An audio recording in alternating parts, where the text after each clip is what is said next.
Good evening, everybody, and welcome to round five wrap for Supercoach Off the Bench. I'm your host, Ross. Tonight on the show, we have Brad. Welcome, Brad.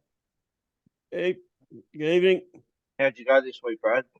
Oh, I finished with 1280, which I think is going to be about bang on par. It's about 1300. I think is looking at the scores around the place look like about par. But yeah, I wasn't unhappy. Captain Hines, so we'll see if he's owed any updates, but I don't think so. I think he might even get dropped down one or two, but we'll see what happens yet. Yep. And Tim, welcome, Timmy. Evening, boys. Good to be back. 1283.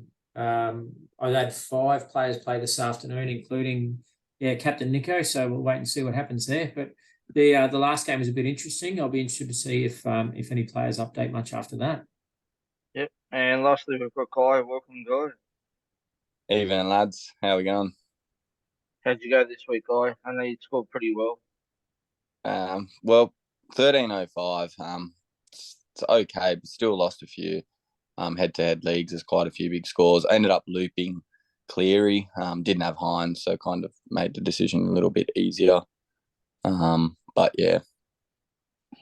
Yep. Well, for me, I've scored 1235. A few disappointing scores in amongst there. Forced to play a few players I wouldn't normally play with. Some players on the bye. But yeah, I think that's a bit below par. I think par's probably around 1250, 1280, somewhere around there. So, but with where I'm sitting, I'm pretty sure I'll get some green arrows. All right. Well, first of all, before we start, just thanks again to our sponsors, Bluebet, for jumping on board. Been fantastic again this year. So thanks to them. Just before we start going through the scores from the games, boys, your thoughts on the sin binning of Nicore today for the hip drop? I mean, for me, I didn't think it was, and I get why they're taking this hip drop business seriously, but for me, it wasn't. What do you guys take on it?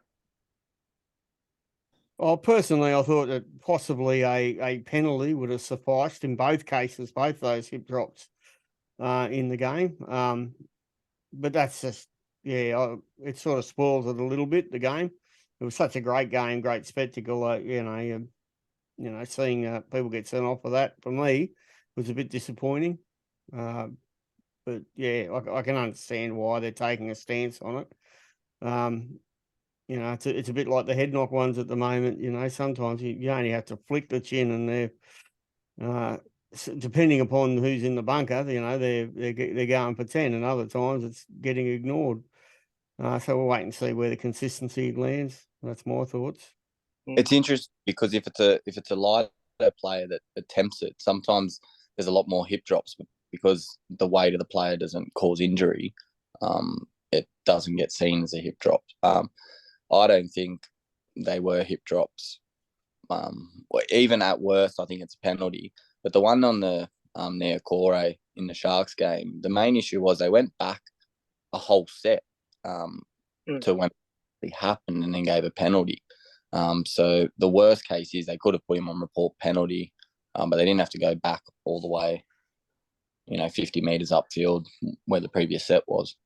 Yeah. Tim, did you see it? No, I didn't see the game. Okay. Yeah.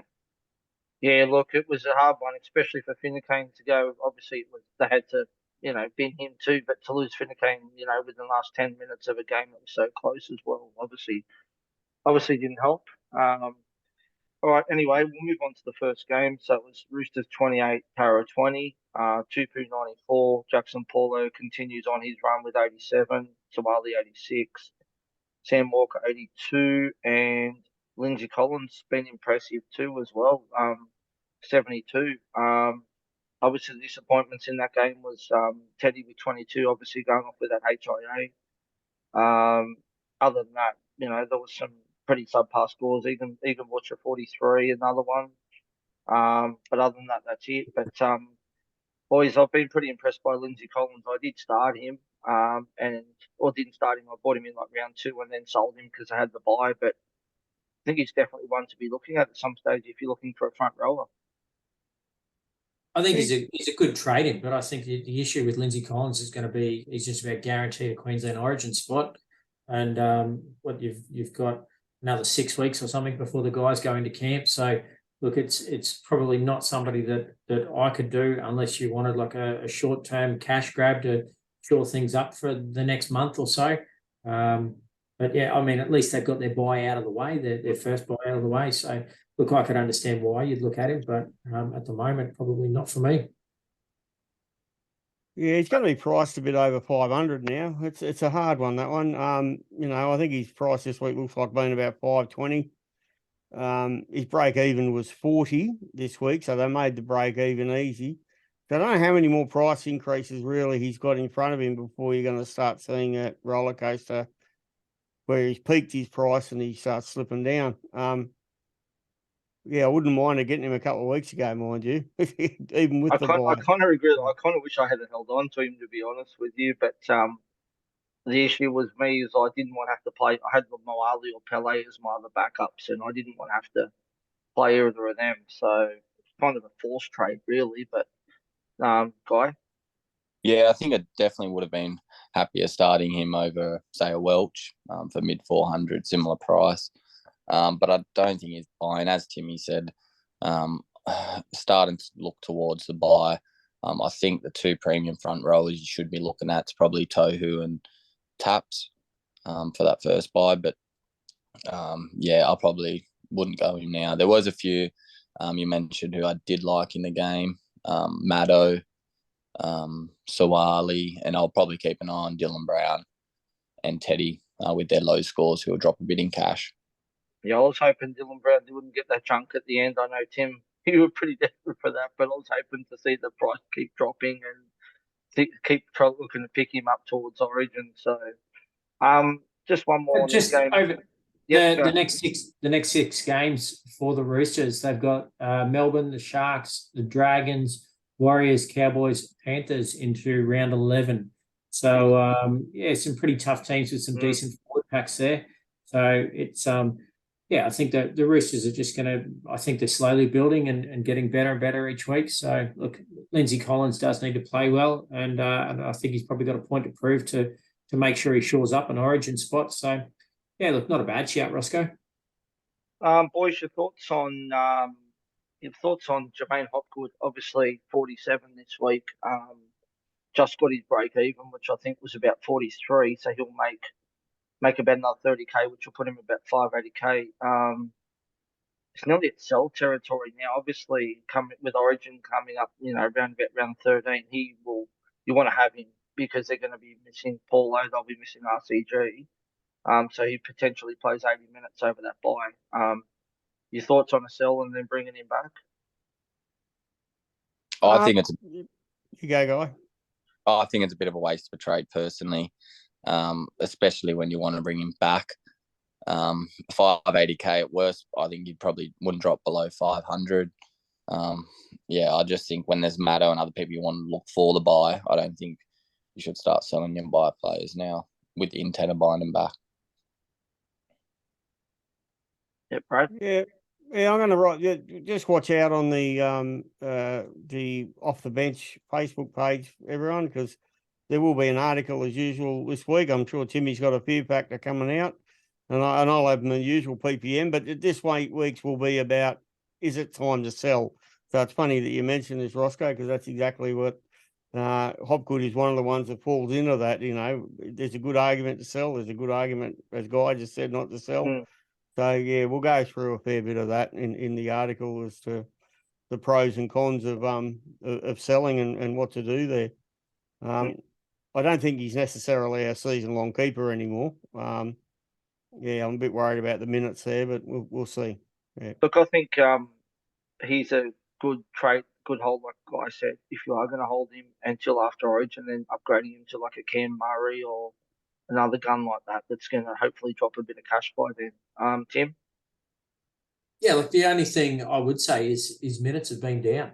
And the first couple of weeks he played the best part of 80 minutes in each game, and now he's substantially less than that. So look, if his minutes return, then I think his points generation will continue to grow. But yeah, look, it's obviously once Maddo came back, there was a lot of minutes there to chew out, and I think that's probably the telling factor. So if Maddo stays fit, then I think Hopgood's minutes are going to be down. I dare say the fact that they've been in each of the last 2 games as well, that probably has a bit to do with it. So putting more experienced heads out there, I guess, is the logic from Brad Arthur. So yeah, look, who really knows? But I think at this stage I'll be keeping Hopgood. I think, sorry, Brad, I was just going to say, I think with Lane coming back in the team, I think maybe next week that there's a good chance Cardi keeps that edge spot and Maddo moves to the middle.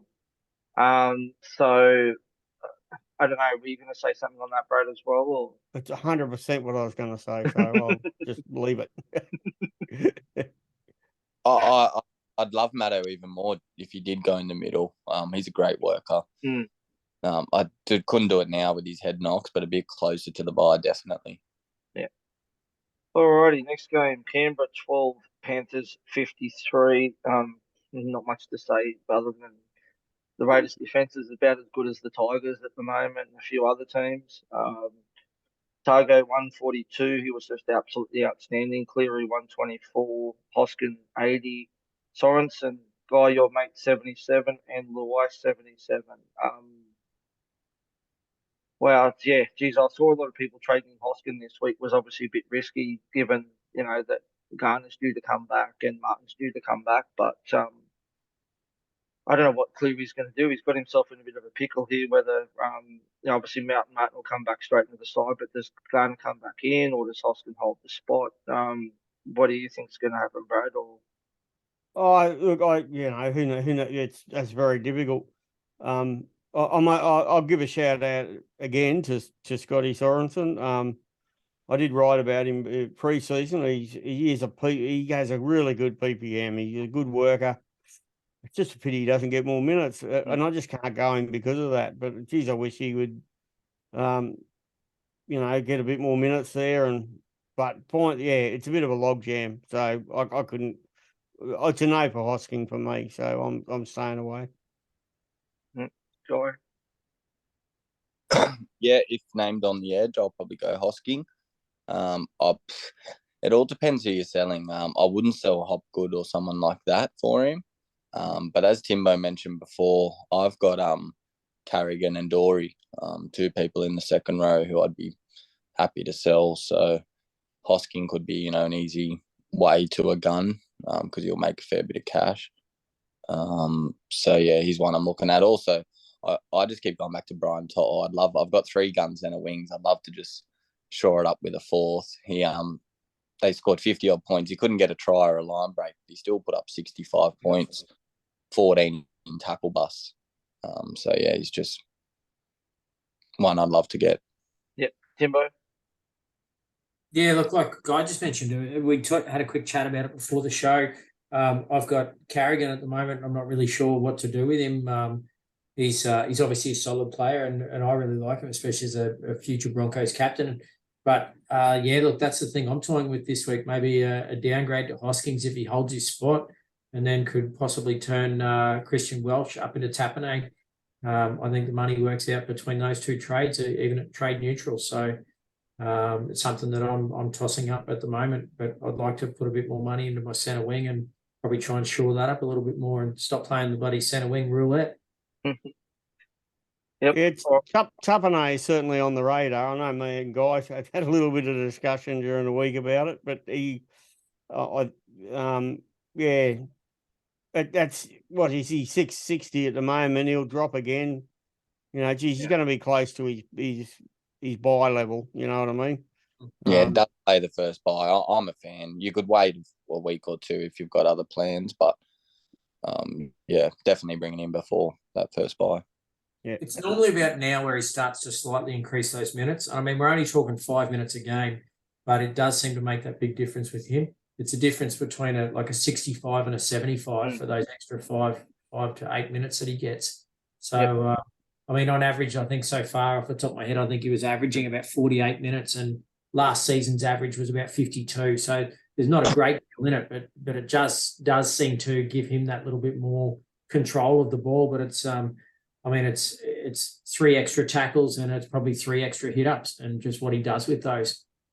I think the way that the Raiders are going at the moment, that they really need to look at giving him more minutes, because I don't know what they're going to do. They're just really struggling at the moment. And for me, Seb Chris isn't a fullback. He shouldn't be at fullback, but obviously Rapana hasn't been great there either. I don't know what they can do. But Ricky surely's got to be under pressure at the moment. They're not delivering the results, and he never seems to be spoken about. Like, whether he's going to get sacked or there seems to be no pressure on him. So It's because it's Canberra, mate. It's the only team down there, and no one gives a shit. It does look. All jokes aside, it generally is around about round 6 where Ricky sort of stops fucking around with things and starts to get a little bit more serious. So yeah, look, I think things will sort of start to shore up a little bit with the Canberra Raiders over the next 2 or 3 weeks. So I would say Joe Tapine would certainly be one to keep an eye on. But I think their forward rotation, I think they'll stop fucking around with. Who knows? Every time Big Red touches the ball, he looks like he's about to burst out crying. The back line just looks like a basket case. I don't know what Rapana's doing half the time. You love watching him in a way because you know that there's a train wreck just around the corner. The whole thing looks quite dysfunctional, actually, and even in the forwards they look dysfunctional. Oh shit! Makes a great rugby union player. Yeah, the old Ricky Russian roulette with his forwards. You just don't know what you're going to get every week. That's it. All right, moving on to the next game. South 10, Melbourne 18. Josh King keeps flying under the radar still with 95. Cam Murray bounced back for those who sold him, which I know there was a fair few that did with an 88. Harry Grant 81. Campbell Graham 80. And Cody Walker 76. Obviously, the letdowns. Cook 56. Welsh 55. Les Katoa was disappointing with a 45 as well. Timmy, did you catch this game at all? Yeah, look, I watched this game today. It was actually really good. A decent competition between the two hookers. They were both sort of having a really good crack at each other for a lot of the game. So I think Harry Grant probably got the points in the end. But yeah, look, Cookie did well to hold him up underneath the sticks at one stage, and yeah, could have really turned the game. So look, Josh King, he's certainly one to keep an eye on. It's another one, though, that comes back to that they don't pay that first buy round. And I think you really start to, like, I had a look at my team and today, and as good as my squad is at this stage, I've realistically only got probably 7 that are playing in the first buy. So bare minimum over the next 6 weeks, I need to find 6 more players. So if I'm sort of choosing between player A and player B at the moment, it'll be the guy that comes in will be the guy that's going to play round 13. So as long as I'm not losing too many points or cash or something. But yeah, if I'm sort of torn between 2 particular players, I'll be bringing in the one that's going to the buy round. So I think Kings are certainly worth looking at. He was 511K before this round. He had a BE of about 50 odds. So he's obviously passed his BE, but he's only going to go up to probably 530, 535, something like that. So still within price range, and probably have a negative BE next week. So yeah, look, he's an interesting one to certainly keep an eye on, and probably a decent downgrade if you do have someone like a Carrigan or someone like that you're tossing up whether to dump or not. It's Josh King's certainly been pretty playing pretty well since the start. One thing I will say on Tim's point is that we are in round 5 and we're only 8 rounds away from that first buy. It's not too early to start planning. You really should start planning now for numbers for round 13. Guy? Yeah, quite a few things that stood out in the game for me. Cameron Murray, like you said, always a solid option. Couldn't tell anyone not to buy him. Same with Harry Grant. I thought he definitely outplayed Cook. Josh King, I probably wouldn't go him, even though Timbo said you could probably make a bit of cash. I'd probably prefer to do that with Hosking, who's cheaper and will probably have a better BE. But yeah, I'm also looking at the buy as well. So rules out Munster and a few of the boys. But one who I was actually keen on was Kuala Matangi. Didn't have the best of games, still put up a 58. Think it's his floor. Elise Katoa, he's probably another one that you could probably trade for a Hosking or someone. Keeper. He's not going to play the first buy. Yeah. One question I will throw to you boys: what's your plans with Walsh? Because Latrell and Teddy are both dropping in cash. Then they're both going to play Origin. What are your plans with Walsh once he peaks? I'm staying out of this one because I don't know any. I do. Look, I traded him in this week. I traded Latrell down to Walsh, and quite happy that I did. Look, Latrell knocked out a 67 in this game, which is one of his better scores so far. But look, I'm pretty happy that I jumped on Walsh, and I'll probably be holding him. I think, look, I don't know at this stage. He's depending on what happens with KP. Obviously, KP's the Queensland fullback at the moment, but if he's still not going to get much footy in between now and then. And let's be honest, Origin's a bit of a different beast to every other NRL game, and KP's probably just as likely or more likely to get a head knock in an Origin game than he is in a club game. So whether or not he bypasses Origin altogether this year, I think if that's the case, I think Reece Walsh is just about a dead set stand-up starter in the Queensland fullback jumper. Yeah, and I just don't think he's a keeper. I think once he hits that peak, you'll make money off the trade, especially now with Teddy with that head knock. We'll drop a bit of cash in the score. I still don't know what my plans are, but I think it'll be quite interesting because that fullback spot, obviously, there's a lot of points there. I think sorry, no, go on. The last question I had from the game was Cody Walker, 540 odd K. Do you think he's an option, especially when you save almost 200K, then go on deal bags for that first buy? I think so. Yeah. I haven't had a look. Look, I haven't had a look at that far ahead to see who's playing who in round 13 regarding matchups. Because obviously, if you're playing, if Souths are playing against a depleted team, they're missing players for Origin, then obviously you'd probably go Cody. But it all depends on the draw for me. Yeah, players in Origin as well, though. Yeah. See, I brought in Dillbags this week and was probably a little bit ignorant of me. I just penciled him in and said, righto, he needs to come in this week. Ideally, I would have brought him in next week, but I didn't really want to do two trades in the same position. So in hindsight, Cody Walker's been in better form and he was probably arguably the better pick and certainly got the chocolates this week over Dill Brown. But look, it's I brought in Dylan for next week onwards. I think the next 5 games, I think he can absolutely kill it. But just the Eels themselves have been so clunky and so hot and cold, you don't know what you're going to get from them. Yeah, Brad. What were we on there? Dylan Brown versus Cody Walker, basically. Dylan Brown. I don't. My 5/8 position's a basket case at the moment, like a lot of people, but I don't. I'd probably wait a couple of weeks. Still bags are certainly a very good option. But your two best are Munster and Dillbags, and you want to be on either one of them at some point. So, Cody Walker doesn't figure for me, unfortunately. I just can't trust him. I have Cody Walker every year. And generally play most of the season with him as one of my 2 5/8s. But just I don't know. There's just something not quite right there with Cody, and they're amazing players, but they haven't hit the heights in the first 6 rounds, first 5 rounds, I should say, than what they usually do. And they played against some pretty hot and cold teams. He relies on attack quite a bit, but absolutely, and definitely I'd prefer D bags over him. It's just the price. I just don't see D bags worth that much at this stage anyway. Maybe in a few weeks I'll probably wait. I won't touch that position. I've got Dewey at the moment, but probably won't touch it for another couple of weeks.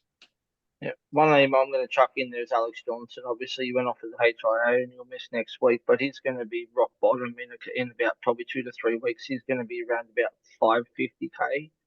In about 3 weeks, so he's going to be one definitely to keep an eye on for the Origin period too. Yep. All right, next game is Manly 32 versus Knights 32. Couldn't get a result. All looked up at the end, and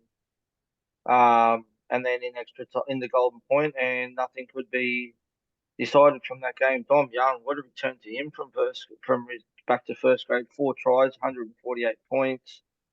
Turbo 106 with the unicorn points again. The Marzu 102, Harper 90, and Hastings 97, Miller 95. I think there's a couple to watch from this game. Obviously, one is obviously Marzu, which I think is going to be one of the most traded in next week. Your thoughts, Brad? Personally, look, this week coming, it's got to be a week where people are rage trading or they're chasing last week's points. And this is a classic example. You're just going to be. Marzu's very good, don't get me wrong. I really want him.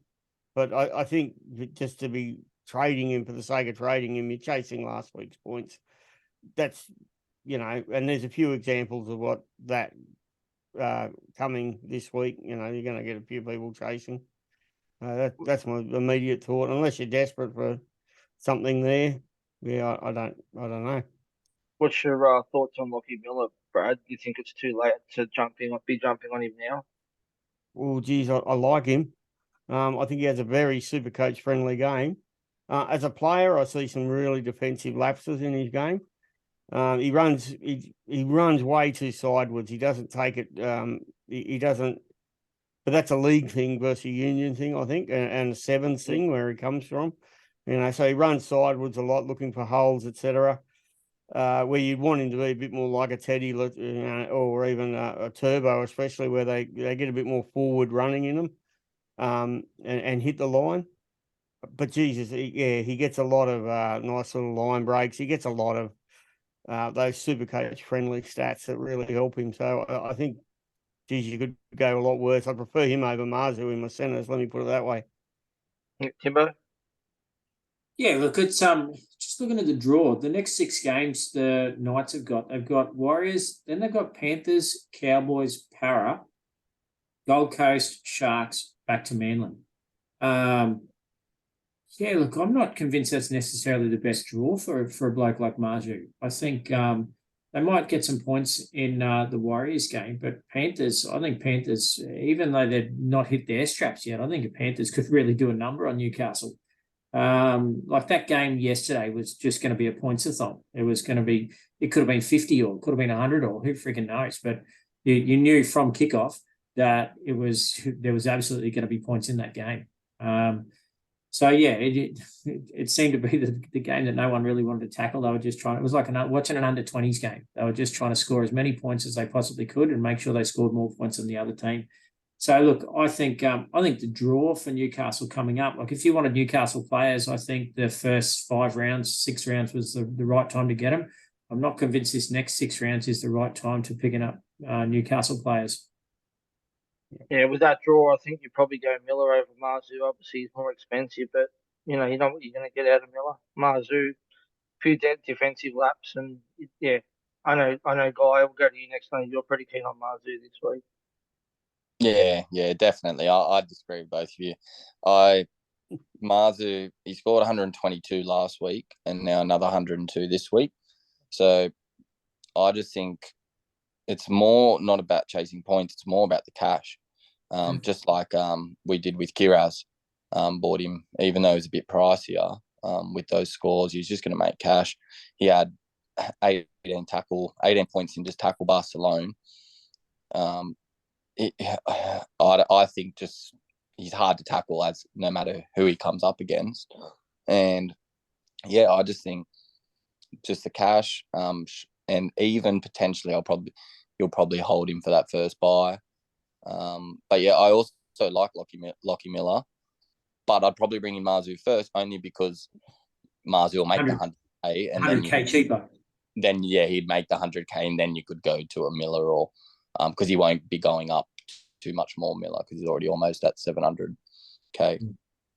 So, but yeah, I like them both and they play the first buy. So the thing I loved with Miller is he's kicking goals now as well. So yeah, and he's also great at tackle bust. He does run across the field a lot. It's the old school Andrew Fafita running across field, palming off 8 guys. But you still get 2 points per one. So super coach is not bad. All right, next game was the Dragons 38, the Dolphins 12. This is always going to be a tough match for the Dolphins, having lost Kafusi, having lost Sean O'Sullivan, and then obviously lost the MILF early in the match with the homie. Guy, we'll go to you first because I know they're your team, but I'll just quickly go through some scores. Osako keeps impressing with 108. Very surprised to see he was 26% owned. I didn't think he was that highly owned. Ben Hunt, 103, Rav Love, 92, Blake Laurie, another strong game from him with an 86, and Lomax and Little both 74 and Bird 74. Guy? Yeah, fine. Happy with the win, first of all. Don't get them too often, so it's good to hear the song. With Osako, What's the song? I don't know. I don't even know the Tigers song. It's been that long. with Osako, geez, he's a changed player. The way he's running with the ball, yeah, he's just got a bit more venom about him. But wish I went in, but it's a bit too late now in the 500. The one that I'm looking at, obviously Dragons played the first bye. Zach Lomax. It'll be similar price to Marzu, but again, Marzu is going to make the cash. That's why I probably have Marzu ahead of him. Lomax has got the goal kicker similar to Miller, gives a bit more stability. And the other one I will mention is Ben Murdoch-Masila. I know a few people started with him. He's only 230 odd K, put up a 51. So it might be a slow burn potentially for those people who are held strong, might start slowly making cash. But he's getting the minutes. He's just needs a trial to really boost his cash. Was it last week he played 80 minutes, nearly and got like 20 points or something? Like he definitely doesn't have the base, that's for sure. For an edge back rower, it's pretty poor. Brad.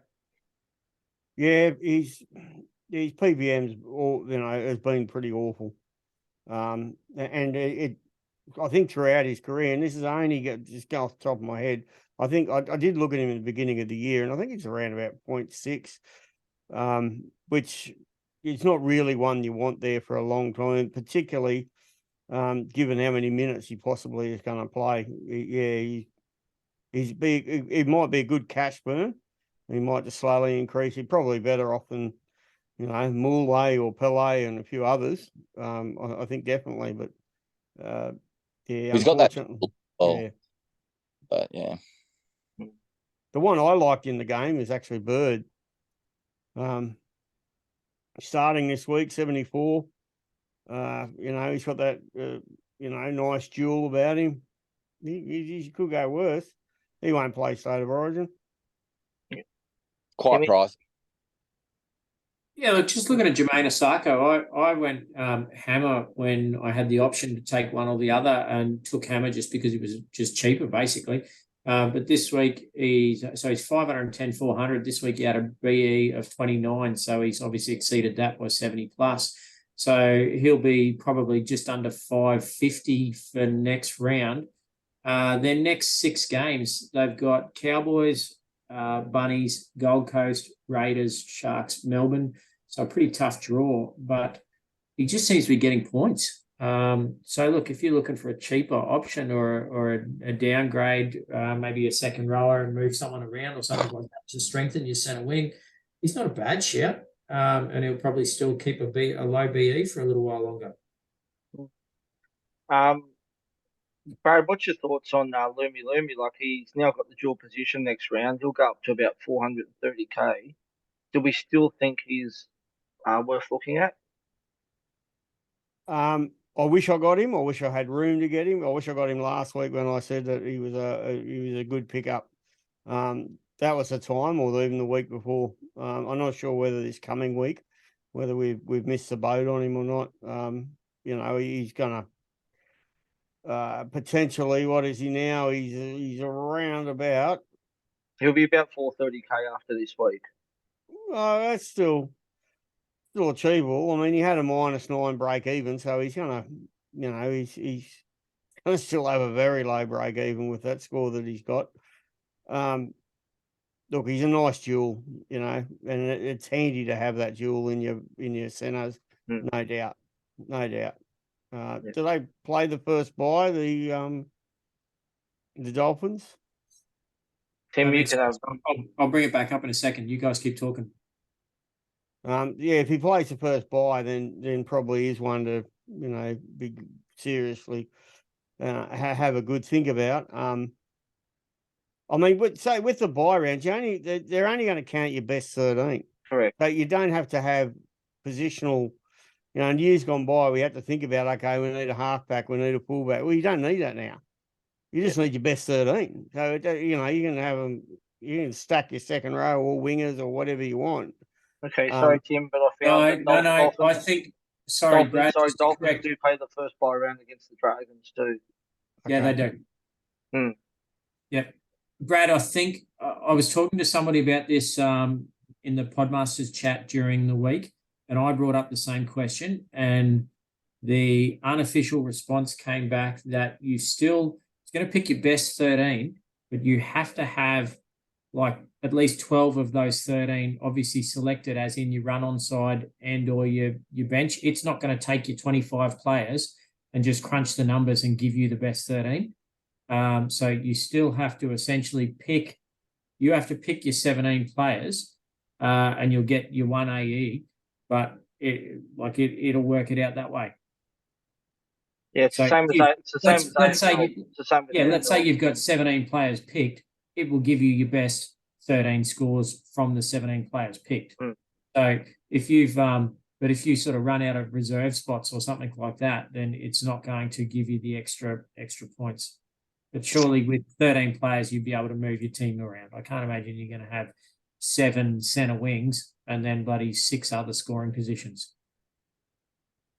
It just might come handy if you didn't want to trade necessarily out the Nico Hines, who might play Origin, and a Cleary. You could actually sit them. You could say, okay, I'm not trading it at all. Absolutely, mate. And that's been my argument all along when people are shitting bricks about trades and boosts and things like that.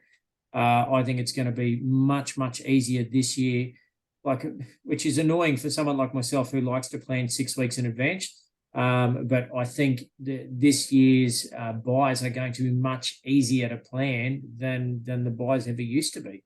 I think the biggest problem is they want to keep more people interested. This is the problem. Yeah. Because you know how many people just give up when it comes to the buys and just don't give a crap.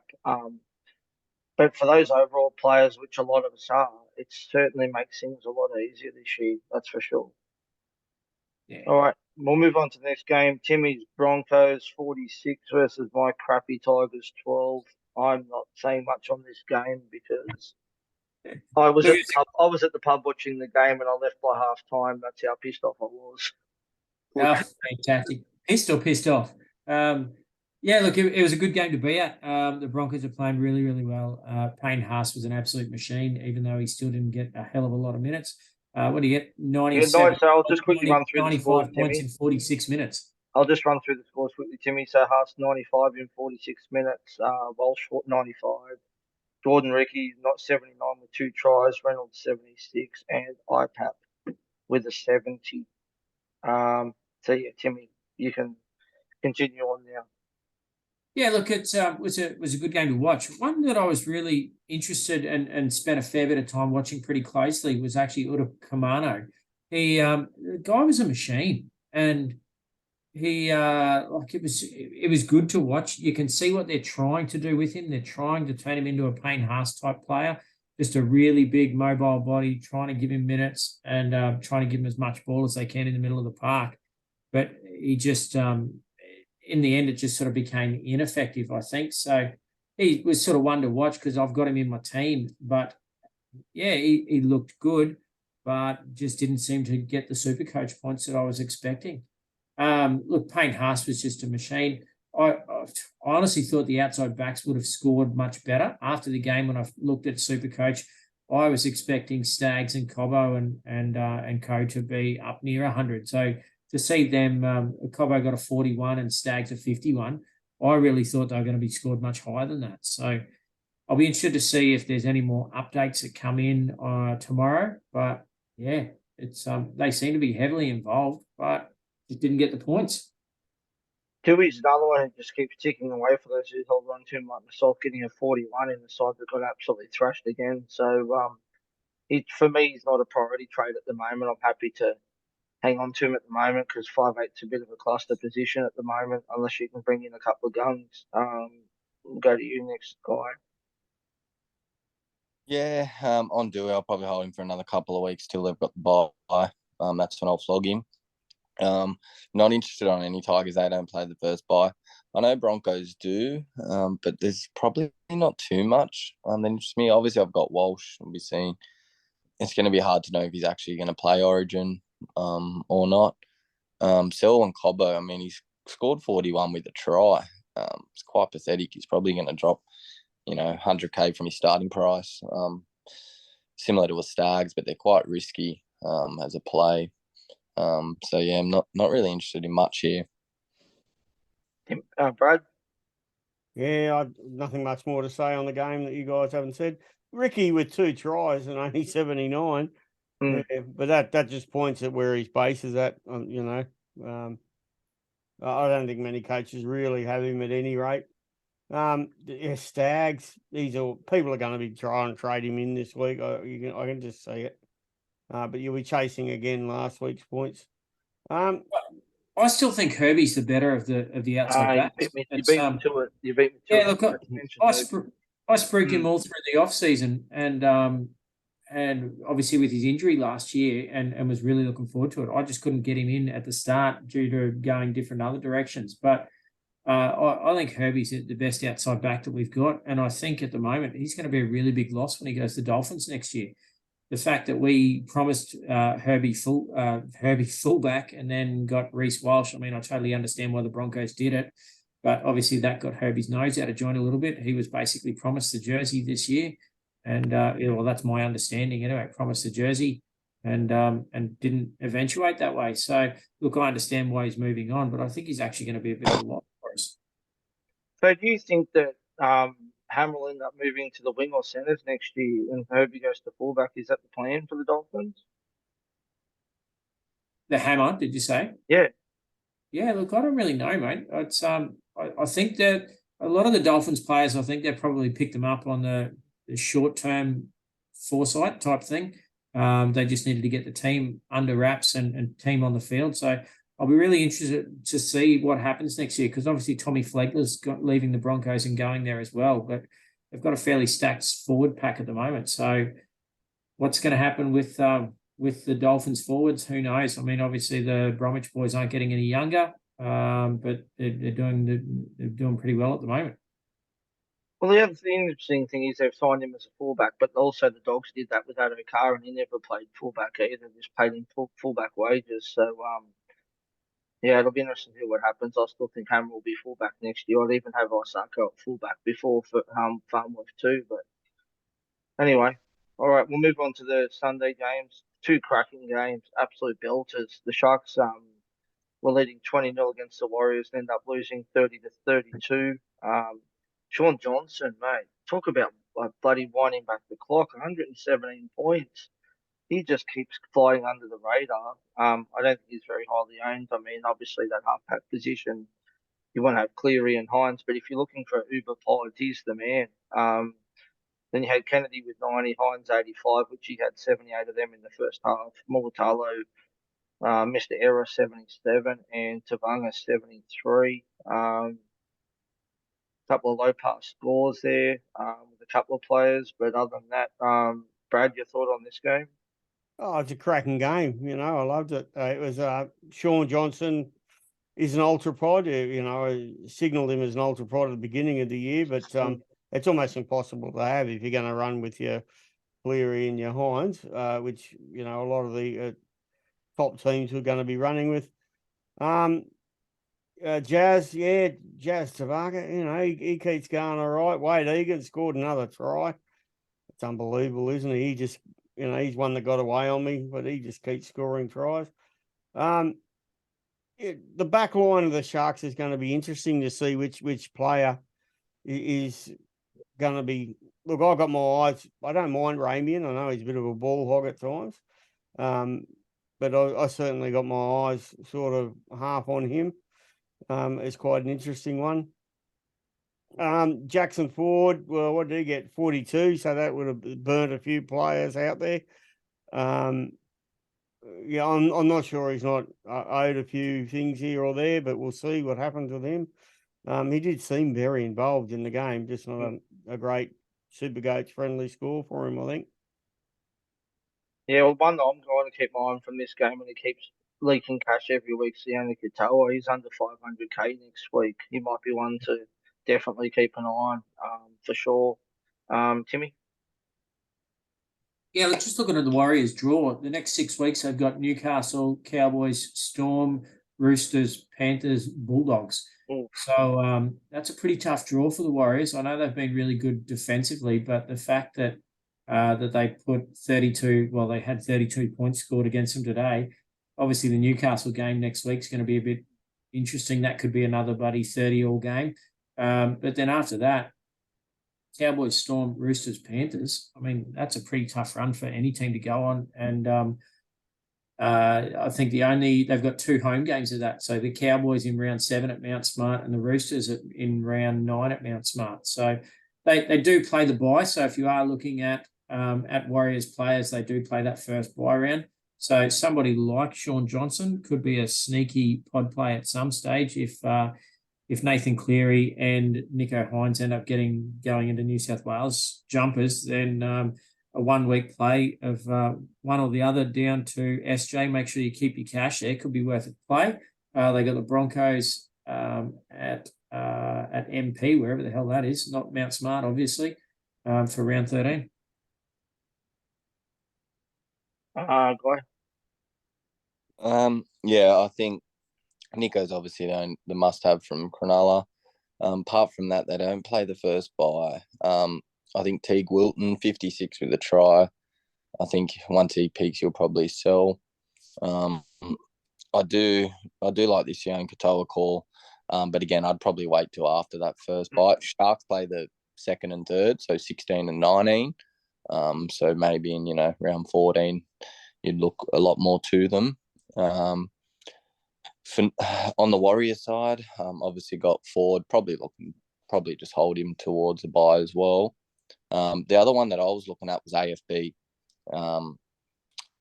He's had a few good scores. He was about mid 500s. Didn't have the best score though, and yeah, probably one I probably won't go with. I think Tohu and Papali and Tapane and Tohu are the best front rowers to go with. What you guys thought on CNK? Because I didn't start him, but he punched out at 71 today. Sitting at 355k, he'll make a little bit of cash this week. Thoughts on trading him in for the buys next couple of weeks? Yeah, I started with him and talked about him all preseason. I was all over it. I think he's got the ability in that Warriors team to score a lot of super coach points, and gets fairly heavily involved. I really like the play. The fact that I traded him out and now trade him back in, probably not a bad upgrade or downgrade, whichever way you look at it, from one of the cheapies that have made a crap load of cash. So if you can make it work and go like a sideways trade to CNK, I could see that one play off. What's your thoughts on that, bro? He's not really on my radar. I don't mind CNK. I had him on my radar a fair bit in the preseason and just couldn't make it work. So, but I probably won't myself be going him. He doesn't have the highest ceiling in the world.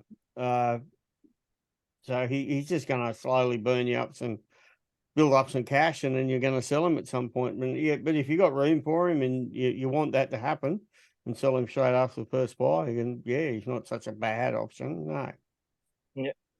All right. The only other thing I will say is the fact that he went for a HIA in the first round.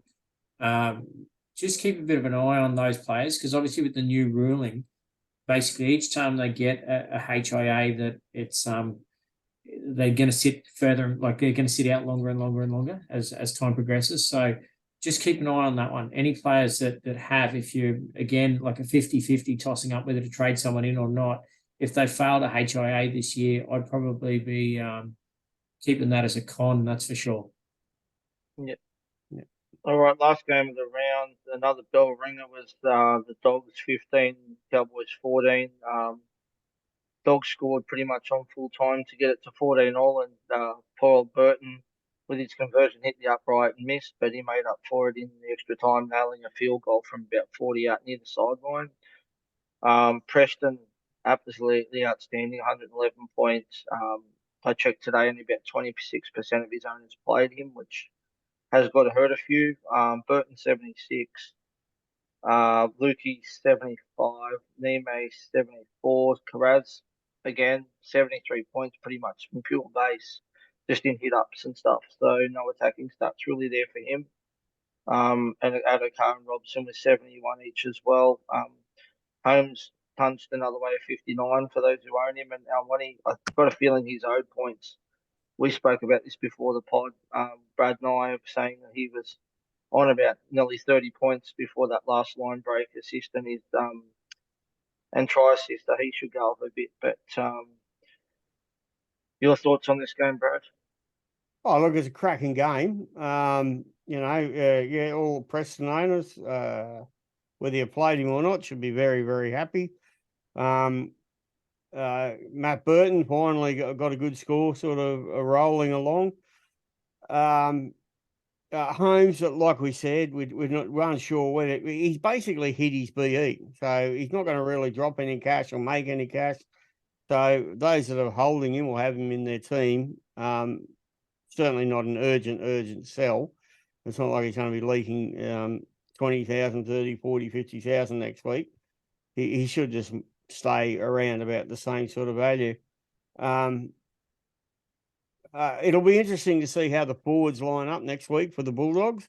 If Preston, his finger isn't too bad, then you would imagine he's going to get more big minutes because it does look like there's a few injuries there.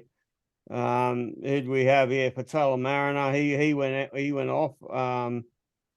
Somebody else went off. King. That's right. King has got a half a fractured eye socket or something weird happened there. And there was a HIA to somebody too, wasn't there, as well, to another one of the forwards. So they're going to be struggling. Is the point in the forwards?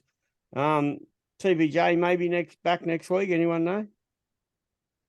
Been a week to week thing, and when I read last week, I think he re-injured it at training or something. And I was talking about round 8 or something last I heard. Wow, they could really do with him back now. Yeah, but Pele was the other one too, Brad. He fractured his forearm as well, so he'll be missing a few games too. Yeah, Patel Mariner was a HIA and the forearm to Pele. That's right. So yeah, Pele will be a sell for a lot of people. Probably it's disappointing, isn't it? The Cowboys. We all raved about them all preseason. I think every one of us, identified them as probably a team that we should be getting quite a few players in for the early rounds. They played just about, I think 6 of their first 8 games at home, et cetera, et cetera. But geez, having their scores really been disappointing all round as a team. I suppose Robson at least got 71 for owners. Tom Malolo, he's nothing like the heights he was 3 and 4 years ago, is he? He was nearly a must get every single season. Neem, I suppose, got 74.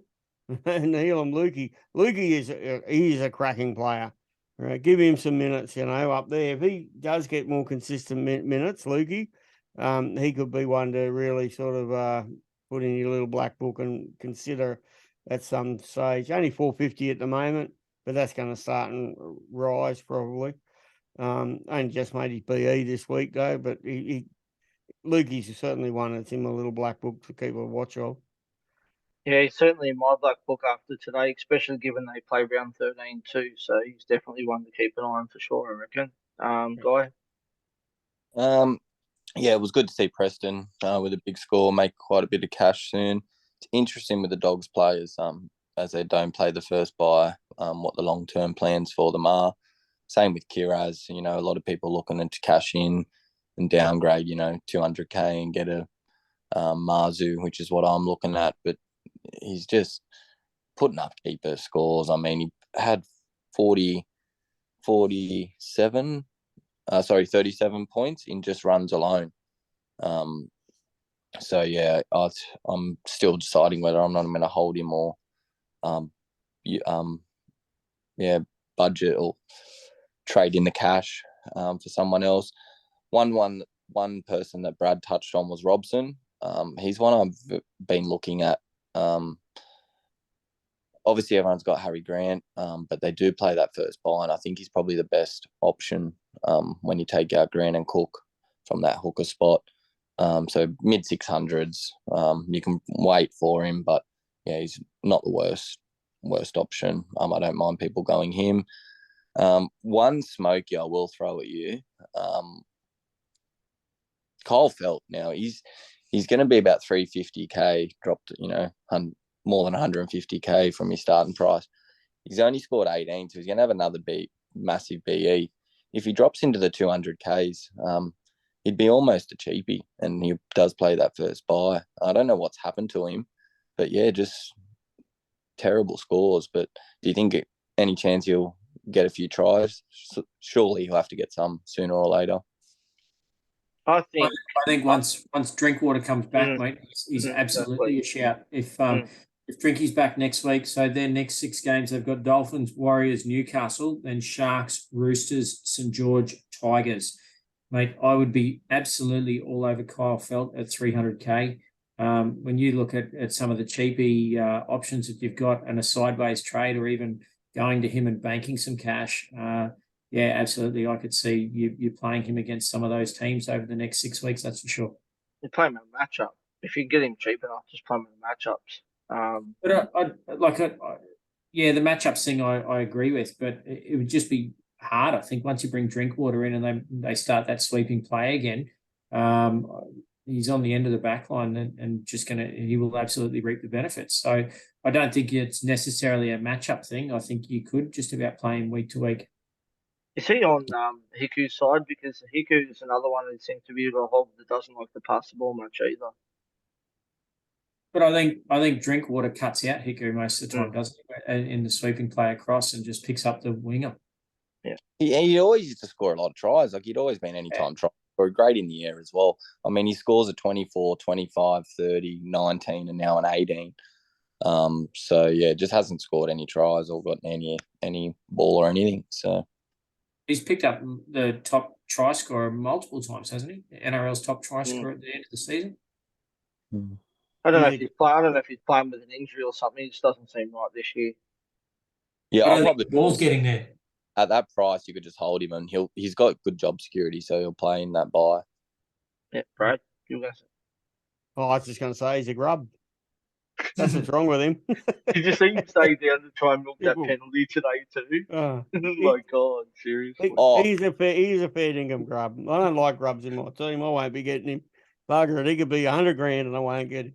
Grub. Just on that word, Brad, it was actually great to see the grub back. I thought Josh Reynolds actually brought a bit of spark on for the Dogs when he came onto the field.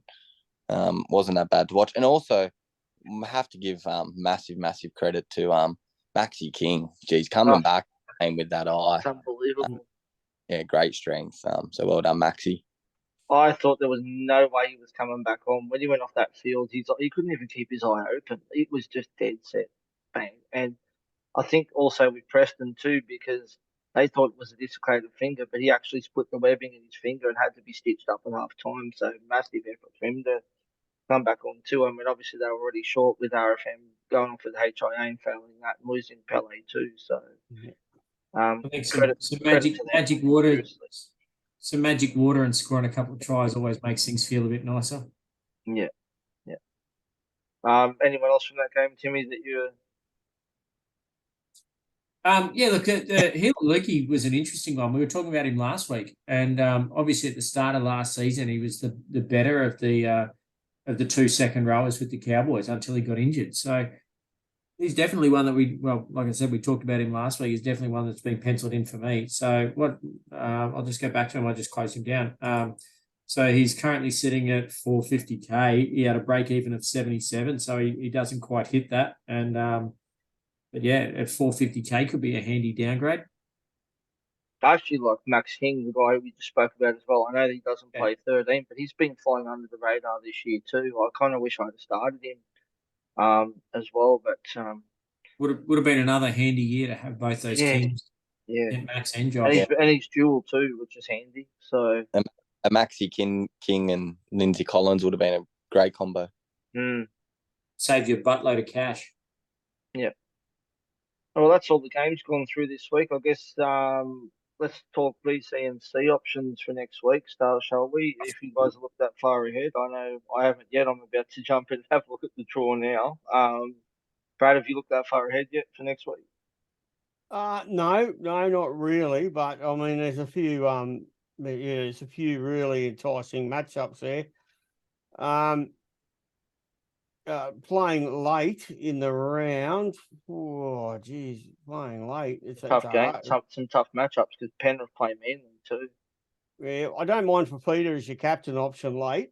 And then that gives you an option of either picking up a Cleary, a Cleary as your vice captain, or even a Walsh. Walsh versus Canberra's got to be just about there. It is. Walsh in a Fafita for me. Yeah, definitely. I think Walsh versus Canberra. Ricky's Muppets. I reckon could be anything. Yeah. All right. I'm going to throw my Hail Mary in there now because I keep saying every week that Holmes is due, but given the fact that they're playing home against the depleted Dolphins, I'm going to put the VC on Holmes this week, and I'm probably going to put the C on David Fafita against the Dragons. Timmy? Yeah, look, I wouldn't mind a bit of a left field captain option and maybe Dillbags against the Tigers because fuck, the Tigers were horrible the other night. So Dylan Brown, like this is a game where you could see Micah Sevo scoring about 6 billion Supercoach points. But I wouldn't mind any of the outside backs for the Eels against the Tigers next weekend. Yep. Guy? Yeah, probably VC, either Turbo or Cleary. Probably Nace in that game. And then captain. Look, if I had Lockie Miller, I wouldn't mind to go him at home. I don't mind the Walsh move as a pod. But I don't know. It could also be a week to go safe with a Payne Haas or a Hopgood. I'm still very undecided. Matto would be another good one. Yep. Any of you guys trade thoughts for next week at all? Not yet. Yeah, I've pretty much. Well, definitely one will be bringing in Marzu for Alamotti, and then the other one. It all depends. I want to go Dory to Hosking, but I might go Carrigan to Hosking. Just got to look at potentially just to bring Nico in the following week. Yeah, I'm pretty happy with my team at the moment. I don't think I'll be doing any trades, quite possibly, but I will have a look at the break evens and the cash earners out there just to make sure that there's nothing I'm really missing out on or somebody I should be selling as an urgent. I mean, I do have Dewey sitting there, but unfortunately, he's not really going to lose a great deal more and he's not going to earn anything. And he just keeps plotting it with those scores. And I think there's 3 of us out of the 4 that have probably got that same thought process at the moment with Dewey. So I don't know whether I'll be trading anything this week. Probably a good week to just lay back. Very good. I like my team, so I think it's going along nicely. Yeah, I might wait one trade. I've got a bit of cash in the bank. I think I've got about 150k, so I may get rid of Almonte for someone this week. Look to potentially upgrade him. I think he's bottomed out now pretty much. Other than that, I won't be making any other trades. That'll be it for me. Timmy? Yeah, look, I don't need to make a trade this week, and I'd sort of planned on hopefully not making one. But look, I've got Carrigan and Christian Welch, and I'm not convinced that either of them are really quite heading the heights that I needed them to. So, look, one of them may go, or even both of them, and maybe bring in a forward like Hosking if he looks like he's going to keep his spot, and then probably bring in a centre wing that might actually score consistently, which would be a nice change. All right, well, that's it for this week. Brad, thanks for coming on. Not a problem, Frank. Thank you very much, everyone. Timmy? Super boys, always good to talk super coach with good people. And Guy? Yeah, thanks for having me. Love talking super coach, and especially when the Dragons get a win. Yeah. Oh, All right. well, let's face it, that's not going to happen real often this year, will it? Oh no, that's why we've got to cherish the ones we get. All I right. can say that because Broncos are top of the table. Gee. Roscoe's unhappy because he's still waiting for his first win. It won't be next week. I can tell you next week. It won't be next week against Para either. I should have got honest for something for that, some sort of bet. But all right, guys, don't forget. We've got Easter next week, so there'll be a game on Easter Monday. So next week's pod will be on Tuesday week. We will cover off round 6 wrap, and we'll also do a TLT podcast. So until then, have a good night and good luck for next round. Cheers, everyone. Happy Easter. Bye.